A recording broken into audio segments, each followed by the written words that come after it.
Hello बच्चों, आज हम लोग स्टार्ट करेंगे चैप्टर 2 यूनिट्स एंड मेजरमेंट। तो देखिए, सबसे पहले यूनिट्स और मेजरमेंट को समझने के लिए हमको कुछ चीज़ें पता होना चाहिए। जैसे सबसे पहली बेसिक चीज़ हमारे पास में फिज़िकल क्वांटिटी। यूनिट्स को समझने के लिए हमको ये पता होना चाहिए कि फिज़िकल क्वांटिटी क्या होती है। देखिए, फिज़िकल क्वांटिटीज़ हम उन क्वांटिटीज़ को बोलते हैं जिनको हम लोग मेजर कर सकते हैं। मेजर करना किसी भी क्वांटिटी को वो कहलाएगी physical quantity, which can be measured directly और इनडायरेक्टली। मतलब जिन क्वांटिटीज़ को आप मेजर कर सको या तो डायरेक्टली, ठीक है, या फिर इनडायरेक्टली, उन क्वांटिटीज़ को हम लोग बोलेंगे फिजिकल क्वांटिटीज़। तो देखिए, जैसे कौन कौन सी फिजिकल क्वांटिटी होती है, अगर इनके एग्जांपल्स देखेंगे तो और आपको ज़्यादा अच्छा समझ में आएगा। जैसे लेंथ हो गया, है ना, टाइम हो गया, मास हो गया, इन चीज़ों को क्या कर सकते हैं हम लोग मेजर कर सकते हैं। मतलब अगर कोई भी आपके पास में लेंथ है, जैसे कोई भी एक कपड़ा है और उस कपड़े की हमने ये बोला है कि इसकी लेंथ कितनी है, तो आप क्या कर सकते हो कि उस लेंथ को मेजर कर सकते हो। अगर टाइम की बात की जाए तो टाइम को भी क्या कर सकते हो, आप मेजर कर सकते हो, है ना। जैसे आपके पास में वॉच है, फॉर एग्जाम्पल आप एक जगह से दूसरी जगह पर जा रहे हो, तो आपको एक जगह से दूसरी जगह पर जाने में कितना टाइम लग रहा है, आप आपकी वॉच से मेजर कर सकते हो कि 1 घंटा लगा, 2 घंटे लगे, 3 घंटे लगे या 1 दिन लगा। जितना भी लगा वो टाइम है, वो भी आप मेजर कर सकते हो, है ना। अगर अपन मास की बात करें कि आप अगर मान लीजिए कोई चीज़ खरीदने जा रहे हैं, कुछ भी मान लीजिए कि शुगर हो गया, या फिर अगर कोई भी आप दूसरा आइटम परचेस करने के लिए जा रहे हैं, तो उसके अंदर मास कितना है ना, उसको भी आप क्या कर सकते हो, मेजर कर सकते हो। मेजर करने के लिए अपने पास में अलग अलग इक्विपमेंट्स होते हैं, उन इक्विपमेंट्स के थ्रू हम लोग मेजर कर सकते हैं। तो ये सारी जो क्वांटिटीज़ हैं, इन सारी क्वांटिटीज़ को हम क्या कर सकते हैं कि किसी न किसी तरीके से मेजर कर सकते हैं। इनके अलावा भी होता है, जैसे कि स्पीड हो गया, अगर अपन बाइक या कार कुछ भी चला रहे हैं तो स्पीड है, तो स्पीड को भी हम लोग मेजर कर सकते हैं। अगर फोर्स की बात की जाए कि किसी भी ऑब्जेक्ट पे आप फोर्स लगा रहे हो तो कितना फोर्स लगा रहे हो, वो भी इंस्ट्रूमेंट्स होते हैं मेजर करने के लिए, वो भी हम लोग मेजर कर सकते हैं। अगर और एग्जांपल्स देखें तो करंट हो गया, है ना, इलेक्ट्रिक करंट जिसको हम लोग बोलते हैं, इलेक्ट्रिक करंट, इसको भी हम लोग मेजर कर सकते हैं, है ना। और इनको मेजर करने के लिए अपने पास में डिवाइसेस होते हैं। हर एक क्वांटिटी को मेजर करने का अपने पास में एक पर्टिकुलर डिवाइस होता है।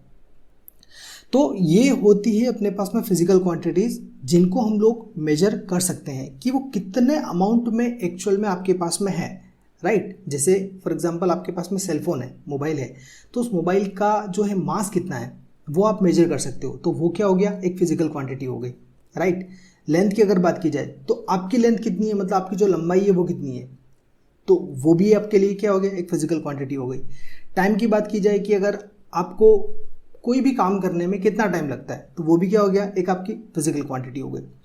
तो ये होती हैं फिजिकल क्वांटिटीज़। अब देखिए, अगर अपन इनके टाइप्स की बात करें तो टाइप्स को समझने से पहले अपने को फिजिकल क्वांटिटी के अंदर एक चीज़ पता होनी चाहिए कि फिजिकल क्वांटिटीज़ को हम लोग Q = N U के फॉर्म में डिफाइन कर सकते हैं। Q का मतलब होता है फिजिकल क्वांटिटी, राइट, और N का मतलब होता है न्यूमेरिकल नंबर, और U का मतलब होता है यूनिट। देखिए, फिजिकल क्वांटिटी मतलब जैसे अगर अपन एग्जांपल लेते हैं, मान लो कि मास की बात करते हैं, ठीक है। मास इक्वल टू, आपको अगर कोई भी चीज़ किसी भी शॉप से परचेस करनी है तो न्यूमेरिकल नंबर आपको पता होना चाहिए कि how much you want. For example, आप किसी शॉप पे गए, ग्रॉसरी शॉप पे, और आपने बोला कि मुझे 5 kg शुगर चाहिए, है ना। 5 तो हो गया नंबर और kg हो गई यूनिट, राइट। तो यहाँ पे न्यूमेरिकल नंबर क्या हो गया, 5, और यूनिट क्या हो गई, kg। तो इन दोनों को मिलाकर बनता है आपका फिजिकल क्वांटिटी, राइट। और इसी को इस तरीके से मेजर किया जाता है कि केजी आपने बोल दिया, मतलब एक यूनिट बता दी, तो उस यूनिट के हिसाब से वो आपको मेजर करके दे देगा कि 5 kg में कितनी शुगर आएगी। हम लोग काफ़ी अच्छे से फेमिलियर है इस चीज़ को लेकर कि 5 kg कितना होता है। 1 kg से आप लोग फेमिलियर हो, 2 kg से फेमिलियर हो। मतलब ये जो मास होते हैं, क्योंकि आप ग्रोसरी शॉप पे जाते हो, सामान परचेस करते हो, और डेली लाइफ में कहीं ना कहीं आपकी ये चीज़ें आती है यूज़ में, तो आपको इन चीज़ों का आइडिया है, राइट। इस तरीके से काफ़ी ऐसी क्वांटिटीज़ हैं जिनका आपको आइडिया है और कुछ क्वांटिटीज़ ऐसी हैं जो अपने डेली लाइफ में यूज़ नहीं होती, तो उनका अपने को आइडिया नहीं है, लेकिन फिर भी वो अपने को अभी पढ़ना है, राइट। तो ये हो गया एक किसी भी फिजिकल क्वांटिटी को एक्सप्रेस करने का तरीका। इसी तरीके से अगर आप नीचे टाइम की बात करें तो टाइम इक्वल टू क्या होता है अपने पास में, लेट्स से कि 2 आवर्स हो गए, है ना, 2 घंटे। तो 2 क्या हो गया, एक न्यूमेरिकल नंबर हो गया, और आर क्या हो गया, यूनिट हो गई, ठीक है। अब ये एसआई है या नहीं है, एसआई यूनिट है या नहीं है, ये बात की बात है, लेकिन यूनिट हो गई अपने पास। इसी तरीके से अगर आप करंट की बात करें, मान लीजिए कि अगर अपन इलेक्ट्रिक करंट की बात करें, है ना, तो इलेक्ट्रिक करंट क्या हो गया, मान के चलिए 5 एम्पियर है, तो 5 क्या हो गया, एक न्यूमेरिकल नंबर, और एम्पियर क्या हो गया, उसकी यूनिट हो गई, ठीक है। तो इस तरीके से हम लोग क्या कर सकते हैं कि किसी भी क्वांटिटी को उसके एक न्यूमेरिकल नंबर और यूनिट दोनों के फॉर्म में हम डिफाइन करते हैं कि वो फिजिकल क्वांटिटी एक्चुअल में है कितनी, राइट। तो हर एक चीज़ की इस तरीके से क्वांटिटी होती है। फॉर एग्जांपल अगर आप सेब लेने जाएं मार्केट में, सेब हो गया या बनाना हो गया, अगर ये लेने के लिए जाते हैं तो आप वहाँ पे 1 kg 2 kg का यूज़ ना करने की बजाय आप लोग वहाँ पे डजन्स का यूज़ करते हैं। जैसे 1 डजन, 2 डजन, 1 डजन में कितना होता है, 12 होते हैं, 12 नंबर ऑफ पीसेस कितने हैं उसके अंदर, तो वो आपके पास में 12 होते हैं, राइट। तो ये भी क्या हो गया, एक आपकी फिजिकल क्वांटिटी हो गई मेजर करने की। तो इस तरीके से अलग अलग क्वांटिटीज़ होती है। अब इसके अगर अपन लोग टाइप्स की बात करें तो इसके जनरली 2 टाइप होते हैं फंडामेंटल क्वांटिटीज़ के, फिजिकल क्वांटिटीज़ के 2 आपके टाइप्स होते हैं। पहला होता है आपके पास में फंडामेंटल क्वांटिटी, राइट, और दूसरी होती है अपने पास में डिराइव्ड क्वांटिटी। ठीक है, फंडामेंटल जैसे कि नाम से पता पड़ता है कि फंडामेंटल मतलब कि बेसिक, है ना। फंडामेंटल को जो अगर अपन शुद्ध हिंदी में समझे तो इसका मतलब होता है आधारभूत, या इंग्लिश में अगर आप और बेसिकली समझना चाहो तो उसको बोलते हैं बेसिक। जो बेसिक यूनिट होती है उससे ज़्यादा बेसिक और कुछ नहीं हो सकता, है ना। तो ऐसी क्वांटिटीज़ जो कि बेसिक क्वांटिटीज़ होती है जिनको और भी स्मॉल पार्ट्स में नहीं तोड़ा जा सकता। जैसे कि फॉर एग्जांपल मान के चलिए कि कोई एक आपके पास में नंबर है 8/4, राइट। इसको अगर आप सिंपलेस्ट फॉर्म में कन्वर्ट करना चाहो तो 4 1 4, 4 2 8, 2 आ गया। तो मतलब ये आपका इस पूरे नंबर का बेसिक हो गया। अब आप इससे ज़्यादा इसको नहीं सिंप्लीफाई कर सकते, तो ये क्या हो गया, इसके लिए एक बेसिक फॉर्मेट हो गया। उसी तरीके से जो अपने पास में यूनिट्स होती है, यूनिट्स को भी अगर अपन एक सिंप्लीफाई फॉर्म में लेके आए तो उसका भी एक बेसिक फॉर्मेट होता है, उन्हीं को अपन बोलते हैं फंडामेंटल क्वांटिटीज़। अब वो अपने पास में प्री डिफाइंड होती है कि कौन कौन सी क्वांटिटीज़ ऐसी हैं जो फंडामेंटल क्वांटिटीज़ हैं, और उनको छोड़कर बाकी सारी क्वांटिटीज़ डिराइव्ड क्वांटिटीज़ अपने पास में आएगी, राइट। फंडामेंटल क्वांटिटीज़ को अगर और भी अच्छे से डिफाइन करो तो आप ये समझ सकते हो कि fundamental quantities are those quantities which are not dependent on any other quantity, जो किसी दूसरी क्वांटिटी के ऊपर डिपेंड नहीं रहती है, उसको अपन बोलते हैं फंडामेंटल क्वांटिटी, राइट। तो जैसे अपने पास में टोटल 7 फंडामेंटल क्वांटिटीज़ होती है, उनको हम लोग आगे देखेंगे कि वो कौन कौन सी होती है। उससे पहले हम लोग देखते हैं कि डिराइव्ड क्वांटिटीज़ क्या होती है। देखिए, डिराइव्ड क्वांटिटीज़ का मतलब होता है कि ऐसी क्वांटिटीज़ जिनको डिराइव करके लाया गया हो, है ना, जो डिराइव्ड हो, या फिर ये बोल सकते हैं कि जो डिपेंड हो फंडामेंटल क्वांटिटीज़ पे, क्योंकि कहीं ना कहीं उनका रिलेशन फंडामेंटल क्वांटिटी पर ही आएगा। जैसे मान लीजिए आपके पास में अगर अपन मास की बात करें, है ना, तो मास क्या हो गया, आपकी एक फंडामेंटल क्वांटिटी हो गई, ठीक है। अब मास आपके पास में फंडामेंटल क्वांटिटी है। अगर जैसे आप किसी दूसरी क्वांटिटी की बात करें, ये तो आपके पास में हो गया एक एग्जांपल फंडामेंटल क्वांटिटी का, ठीक है। अगर अपन एक डिराइव्ड क्वांटिटी की बात करें तो लेट्स से कि स्पीड लेते हैं, है ना। अब ये बताइए कि क्या स्पीड फंडामेंटल है या नहीं, तो अपना आंसर है कि स्पीड जो है फंडामेंटल क्वांटिटी नहीं है। रीज़न क्या है इसका, देखिए, स्पीड का जो फॉर्मूला होता है वो होता है आपका डिस्टेंस अपॉन टाइम, है ना। डिस्टेंस की जो यूनिट होती है वो क्या होती है अपने पास में, मीटर। टाइम की जो यूनिट होती है वो क्या होती है अपने पास में, सेकेंड। तो देखिए, डिस्टेंस बाय टाइम को हम लोगों ने कौन सी यूनिट में कन्वर्ट कर दिया, मीटर पर सेकेंड के अंदर। तो मीटर जो है वो क्या है आपकी फंडामेंटल क्वांटिटी, और सेकेंड जो है वो भी क्या है आपके पास में fundamental quantity. It means speed क्या है, मीटर पर सेकेंड इसकी यूनिट है। तो स्पीड आपकी कोई फंडामेंटल क्वांटिटी नहीं है, स्पीड आपकी एक डिराइव्ड क्वांटिटी है, जो कि डिराइव होती है आपकी मीटर से और सेकंड से, है ना। तो इस तरीके से हम लोग फंडामेंटल क्वांटिटी और डिराइव्ड क्वांटिटी को समझ सकते हैं। अपने पास में टोटल 7 फंडामेंटल क्वांटिटीज़ होती हैं और उसके अलावा जितनी भी हैं सारी, वो आपकी सारी डिराइव्ड क्वांटिटीज़ होती हैं। तो देखिए हम ये देखते हैं कि फंडामेंटल क्वांटिटीज़ कौन कौन सी होती है, उसके बाद में डिराइव्ड क्वांटिटीज़ के और भी एग्जांपल्स देखेंगे। जैसे पहला होता है अपने पास में लेंथ, ठीक है।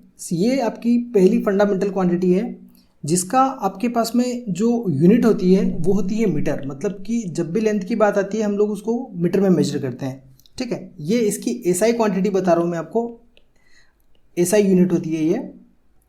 एसआई यूनिट क्या होती है मैं आपको थोड़ी देर से अभी बताता हूँ। पहले हम लोग फिजिकल क्वांटिटीज़ जो फंडामेंटल क्वांटिटीज़ है वो हम लोग देख लेते हैं, ठीक है। तो जो फर्स्ट है वो अपने पास में लेंथ है और उसकी जो यूनिट है ये आपके पास में इसकी यूनिट है, ठीक है। यूनिट होती है इसकी मीटर और इसका जो सिंबल हम लोग यूज़ करते हैं, सिंबल अपने पास में होता है इसका m, स्मॉल m से हम लोग इसको रिप्रेजेंट करते हैं। दूसरी जो फिजिकल क्वांटिटी होती है वो होती है अपने पास में मास, जिसकी यूनिट होती है किलोग्राम, ठीक है। और इसका जो सिंबल होता है वो होता है आपके पास में kg, मतलब स्मॉल k और g। थर्ड आपकी जो फंडामेंटल क्वांटिटी है वो है आपका टाइम। इसका जो आपके पास में यूनिट होती है वो होती है सेकेंड, जो एसआई यूनिट है वो है सेकेंड। और इसको मेजर करने का जो सिंबल होता है वो होता है S, small S. Fourth physical quantity होती है अपने पास में टेम्परेचर। इसका आपके पास में जो यूनिट होती है वो होती है केल्विन और इसको जो मेजर करने का अपने पास में सिंबल होता है वो होता है के, कैपिटल के। फिफ्थ होती है उसी तरीके से इलेक्ट्रिक करंट, या फिर आप करंट भी बोल सकते हैं। इसकी यूनिट होती है एम्पियर, उसको कैपिटल ए से रिप्रेजेंट किया जाता है। सिक्स होती है आपके पास में ल्यूमिनस इंटेंसिटी।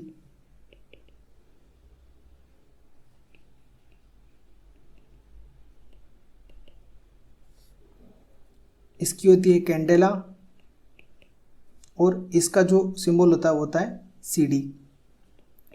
7 होती है अपने पास में मीटर, क्वांटिटी ऑफ मीटर भी बोल सकते हैं आप इसको। इसका होता है अपने पास में मोल यूनिट और इसका जो सिंबल होता है वो होता है MOL। तो देखिए ये जो है अपने पास में 7 फंडामेंटल क्वांटिटीज़ है ना। इनके अलावा 2 आपके पास में सप्लीमेंट्री क्वांटिटीज़ भी होती है।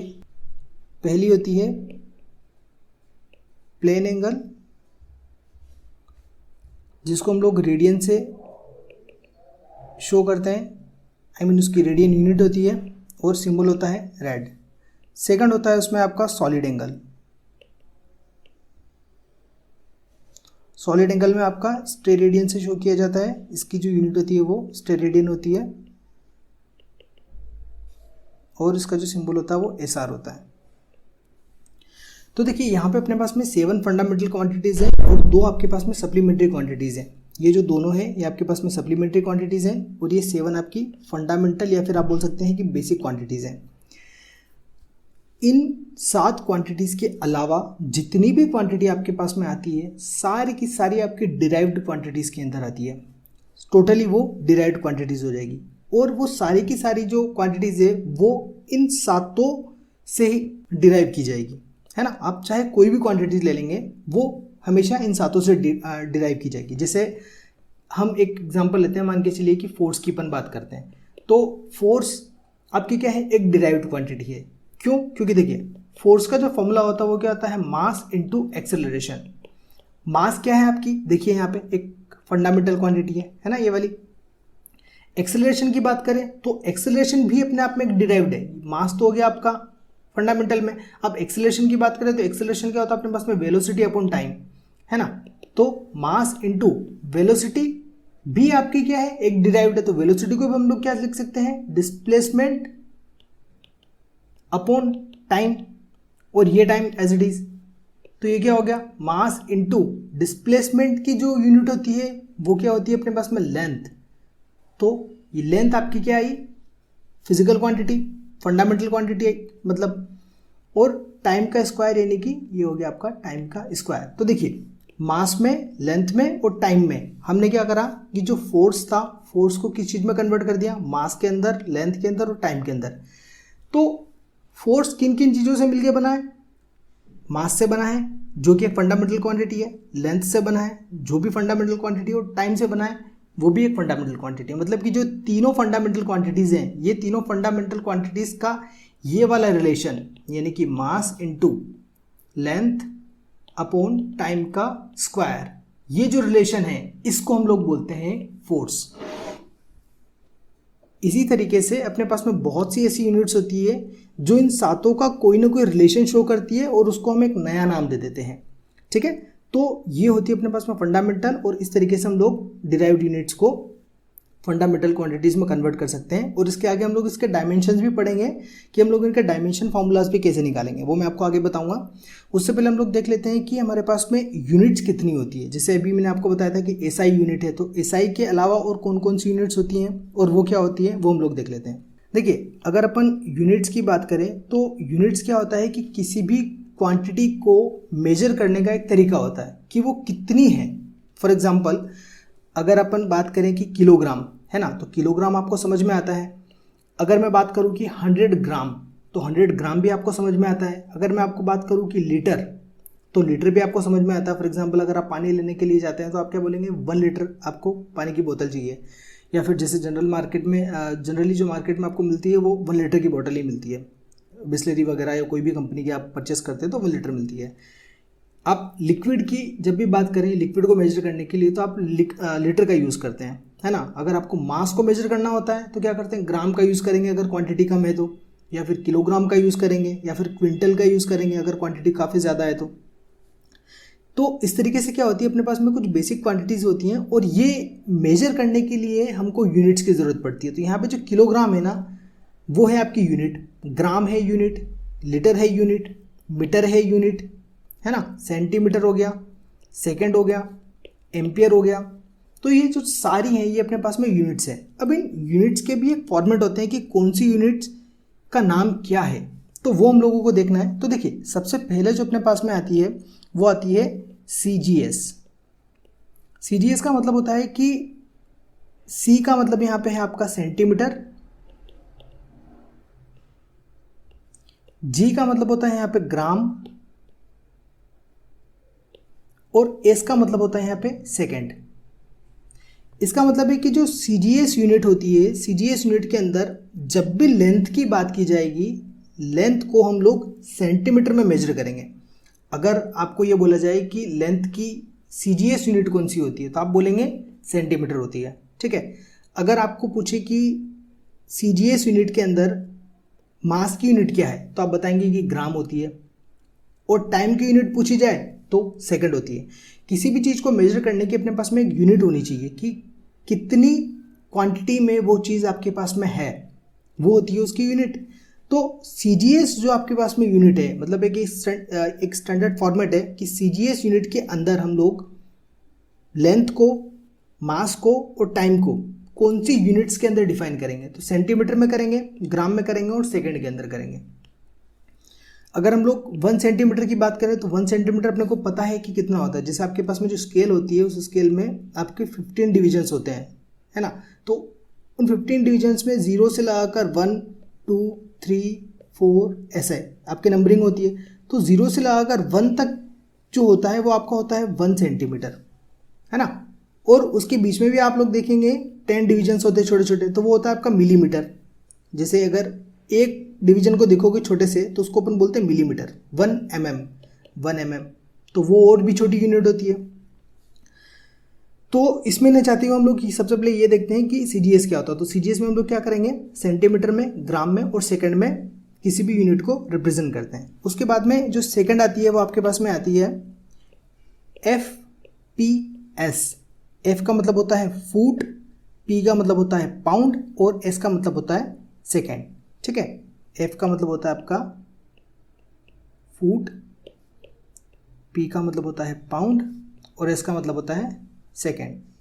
देखिए, फुट मतलब जो आपकी लेंथ है, लेंथ को हम लोग क्या करेंगे, फुट से मेजर करेंगे। फुट का मतलब होता है कि आपका जो हैंड है, अगर आप आपके हाथों को, आपका जो अंगूठा और आपकी उंगली है उसको आप स्ट्रेच करोगे ना, स्ट्रेच करने के बाद में आपकी जो सबसे छोटी वाली फिंगर है उसके और जो थंब है उसके बीच का डिस्टेंस होता है वो होता है आपका फुट, 1 फुट। ये आपका हर एक हैंड टू हैंड वेरी करता है। फॉर एग्जांपल किसी का हाथ छोटा है, किसी का हाथ बड़ा है, किसी का हाथ मीडियम साइज का है, तो आपका जो हर एक पर्सन का जो हैंड है उस हैंड टू हैंड ये जो वैल्यू है ये वेरी करती जाती है। इसीलिए इसके ड्रॉबैक्स काफ़ी ज़्यादा थे और इस यूनिट को फिर ज़्यादा यूज़ नहीं किया गया और इसको बाद में हटाकर दूसरी यूनिट इंट्रोड्यूस की गई थी, वो थी आपकी CGS। उसके बाद में फिर CGS में भी लगा कि ये काफ़ी छोटी यूनिट है, ये भी एक स्टैंडर्ड फॉर्मेट में नहीं रखी जा सकती है, तो उसको भी हटाकर फिर क्या किया गया, MKS का यूज़ किया गया, जो कि थी आपकी मीटर, किलोग्राम और सेकेंड। यानी कि जो लेंथ होगी उसको आप लोग मीटर में रिप्रेजेंट करोगे, जो मास होगा उसको आप लोग किलोग्राम में यूज़ करोगे, किलोग्राम में मेजर करोगे, और जो टाइम होगा उसको आप सेकेंड में मेजर करोगे। टाइम की यूनिट कभी भी चेंज नहीं हुई, टाइम हमेशा से सेकंड में ही मेजर किया जाता था और आज भी सेकंड में ही मेजर किया जाता है। ठीक है, उसके बाद में फिर इस यूनिट के बाद में जो चौथी यूनिट आई वो आई आपकी SI मतलब सिस्टम ऑफ इंटरनेशनल यूनिट भी बोल सकते हो आप। वैसे SI एक आपका स्पेनिश वर्ड है जिसको आप लोग सिस्टम ऑफ इंटरनेशनल यूनिट के फॉर्म में लिख सकते हो, मतलब इंग्लिश में हम लोग इसको सिस्टम ऑफ इंटरनेशनल यूनिट भी पढ़ सकते हैं। ठीक है, SI यूनिट जो है, SI यूनिट क्या है कि ये आपकी all over the world accept कर ली गई है कि अगर आप दुनिया के किसी भी कोने में अगर जाके मास की बात करते हो तो मास को हमेशा किलोग्राम के अंदर ही मेजर किया जाएगा। जो एक स्टैंडर्ड फॉर्मेट बना हुआ है उसके हिसाब से मास को हमेशा किलोग्राम में मेजर किया जाएगा। जो आपकी लेंथ है, लेंथ को हमेशा मीटर में मेजर किया जाएगा, है ना। मतलब अगर अपन मास की बात करें तो मास आपका हमेशा किलोग्राम में मेजर होगा। अगर अपन लेंथ की बात करेंगे तो लेंथ हमेशा आपकी मीटर में मेजर होगी। टाइम की बात करोगे तो टाइम आपका हमेशा सेकंड में मेजर होगा।